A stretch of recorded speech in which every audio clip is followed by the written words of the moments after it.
Okay, in this video lesson, we're going to talk about a special kind of text completion. It is called the cause and effect. Cause and effect text completion. How do we know we're dealing with a cause and effect text completion? Well, we have these keywords here for cause and effect. We have because, which you'll see, in this sentence. Or given that, as a result of, since, therefore, consequently, all of these. Get used to them because these are relatively common on the GRE or the GRE text completion. So here we have it. Because the corporation has been suffering 4 consecutive years of losses, it is blank to begin hiring again. So as a result of the company doing bad, I'm just kind of breaking down the sentence here. Looking for the keywords, it has been suffering. It is blank to begin hiring again. Well, it is unlikely that it will begin hiring again. So we can get rid of words like eager. Reluctant. If you're reluctant, you're not really willing to do something, so that works pretty well. Inclined is the opposite. Disposed is actually a synonym here for inclined, so we can get rid of both of them. Ambivalent means you have mixed feelings. So someone would maybe kind of argue for this word, but this word is a little bit more complex. You're both positive and negative here. That wasn't our word, saying, oh, well, they're ambivalent because, they're confident or hopeful in one manner, but kind of unhopeful in another. You see, that's a complex word. It requires a complex clue, not going on there. So again, key here, of course, is identifying a cause and effect sentence with words like because, and then just following the usual steps. Break down the sentence, looking for the keyword, and coming up with our own word. So let's try another one. A longer one, as you can see.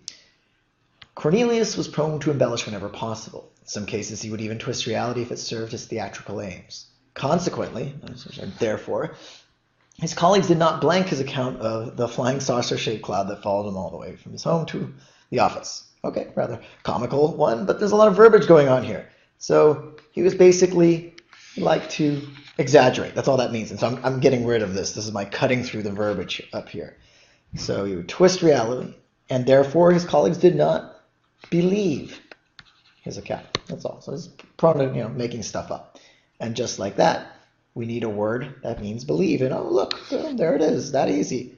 Again, we noted the word consequently. We went through, we put in our own word, and we got it that quickly. Mistrust, obviously the opposite. Deride, put down, does not work here.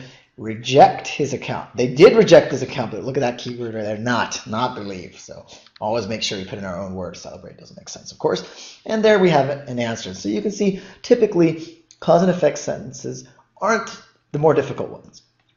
This one was, of course, very easy. However, there are sometimes difficult text completions, whether single or double, triple blank, that deal with cause and effect structures, such as this one. A theoretical physicist, especially one trying to divine the origins of the universe, I kind of call this a little bit of verbiage, just get rid of it, must rely on mathematical training just as much as, that's actually an interesting construction now that we're here. It doesn't really have to do with cause and effect sentences, but the structure, mathematical training just as much as, mathematical training of course being A, just as much as whatever goes in here B, shows that they are equal. So mathematical training is just as important as something else. What is this something else? Notice the word for. It's a small word. It's not big like consequently or therefore, but there it is. That shows that we are dealing with a cause and effect sentence. And so now we want to just do our usual, follow our basic steps, find the clue, keywords, come up with our own word. The mind must be able to concoct, to come up with endless possible scenarios. So you have to think of all these different possible things. So is that intuition? Well, you could argue that perhaps to come up with these multiple scenarios, you need intuition, but it doesn't really mean, in and of itself, intuition doesn't mean the ability to concoct or come up with endless possible scenarios. So it's kind of, but not really. Hindsight is a trap here because you're thinking, oh, the divine origins of the universe, you have to look back. But here you just want a word that means being able to come up with many different ideas. Speaking of which, coming up with many different ideas, there it is. You need to be creative. Logic, another trap answer because math is involved. Oh, math and logic. But again, these are our keywords here. We want to match that up, of course, with the answer. The way you do with creativity. Irrationality clearly doesn't work. And there's the answer C. So after a while, when doing these, you'll notice this cause and effect relationship because you'll pick up on these keywords. And of course, it's just a matter of always following the basic steps so you can get the answer correct.